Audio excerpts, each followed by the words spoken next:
Hello नमस्कार दोस्तों। पिछले कुछ दिनों से बहुत सारे विद्यार्थी जो पात्रता परीक्षा की तैयारी कर रहे हैं और आने वाली 27 और 28 फरवरी को पात्रता परीक्षा में बैठने वाले हैं, उन सभी को सबसे पहले तो हार्दिक शुभकामनाएं कि वो बेहतर तरीके से इस परीक्षा में बैठकर अपनी सफलता को अर्जित करें। साथ ही साथ दोस्तों बहुत सारे विद्यार्थियों के कमेंट और मैसेजेस जो है वो पढ़ने को मिल रहे हैं, जिनमें कई कहते हैं कि हमें याद नहीं होता, कई कहते हैं कि सब कुछ पढ़ा हुआ लेकिन ऐसा लग रहा है जैसे परीक्षा आ रही भूल रहे हैं। तो देखो इन चीज़ों से थोड़ा सा आपको बाहर आना पड़ेगा। अब आपके सामने बहुत कम समय बचा है। आज हम 20 तारीख को बात कर रहे हैं और आप लोगों के सामने 5 से 6 दिन का समय बीच में है। अगले 7वें दिन आपकी परीक्षा होने वाली है। ऐसी स्थिति में आप लोगों को अभी क्या करना चाहिए और क्या नहीं करना चाहिए, मैं आप लोगों को यहाँ पर चंद मिनटों के अंदर कुछ खास बातें बता रहा हूँ, जिन पर यदि आप ध्यान देंगे, अमल करेंगे तो निश्चित रूप से आप इस पात्रता परीक्षा में सफल हो ही जाएंगे। दोस्तों यहाँ पर आपको क्या करना और क्या नहीं करना, क्या करें। सबसे पहले तो जो अब तक आप पढ़ चुके हैं उसी को बार बार जो है अभ्यास में लाएं। दोस्तों अब वो नहीं पढ़ें जो आपने अब तक नहीं पढ़ा है, उसको छोड़ दें। अब तक जो आपने पढ़ा है, मैं पहले भी आपको बता चुका हूं एक वीडियो के माध्यम से, अब तक जो पढ़ा है सिर्फ उसी के ऊपर आपको फोकस करना है, उसी का अभ्यास आपको करना है। इसके बाद में दोस्तों तनाव दबाव से मुक्त रहे। किसी भी प्रकार का कोई तनाव दबाव अपने मस्तिष्क पर नहीं लाएं। तनाव दबाव से एकदम मुक्त होकर के आपको क्या करना चाहिए, इस समय अपनी तैयारी में लगे रहना चाहिए। स्वयं पर विश्वास रखें, खुद पर भरोसा रखें कि हाँ मैंने जो तैयारी की बहुत अच्छी की है और निश्चित रूप से मैं परीक्षा में सफल हो ही जाऊंगा, मुझे सफलता से कोई रोक नहीं सकता। आप पे भरोसा जब तक आप नहीं कर पाएंगे ना, तब तक बहुत सारी चीजें हैं जो हमारे लिए नेगेटिव हो जाएगी। आत्म संप्रत्ति अपना बलिष्ठ रखो, खुद पर भरोसा करो, खुद पे हमेशा पॉजिटिव धारणा बनाओ। ये सोचो कि हाँ मुझे सफल होना है और मैं सफल होकर रहूंगा क्योंकि मैंने बहुत अच्छी तैयारी की है। तो ये सोच आपकी रहे। इसके अलावा पेपर के दिन से एक दिन पहले पढ़ना रोक दें। बहुत सारे विद्यार्थी होते हैं पेपर के दिन भी परीक्षा हॉल में जाएंगे, उससे बाहर तक भी पढ़ते रहते हैं। नहीं पढ़ना चाहिए। कम से कम 1 या 2 दिन पहले, जो बहुत अच्छी तैयारी कर चुका है उसको 2-3 दिन पहले रिलैक्स हो जाना चाहिए और केवल शांति से मनन करना चाहिए कि मुझे पेपर के दिन अब बाकी एनर्जी को काम में लेना है।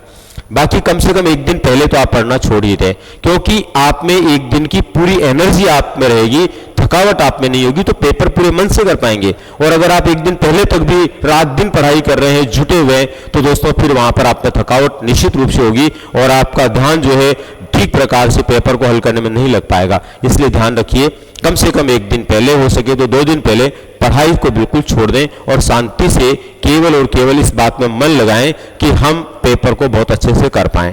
ध्यान केंद्रित करते हुए पेपर को हल करें। क्या नहीं करें, ये सब कुछ तो आपको करना था, क्या नहीं करें। नया पढ़ने से बचें। अब दोस्तों नया बिल्कुल नहीं पढ़ना है।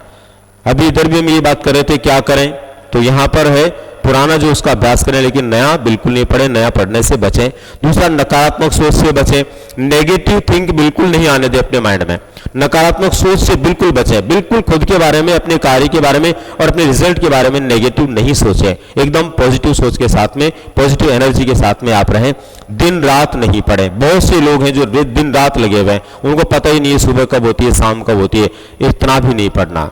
एक मनुष्य जो है उसका माइंड एक निश्चित समय तक काम करता है, शरीर एक निश्चित समय तक काम करने की एनर्जी रखता है, उसके बाद उसमें थकान होती है। तो हमें ये ध्यान रखना है कि बहुत ज्यादा नहीं पढ़ना है, एक लिमिट तक पढ़ना है, एक सीमा तक पढ़ना है। और खास तौर पर इस बात को ध्यान में रखना दोस्तों कि हमारी पढ़ाई का समय उतना ही हो जितना हम पढ़ सकते हैं।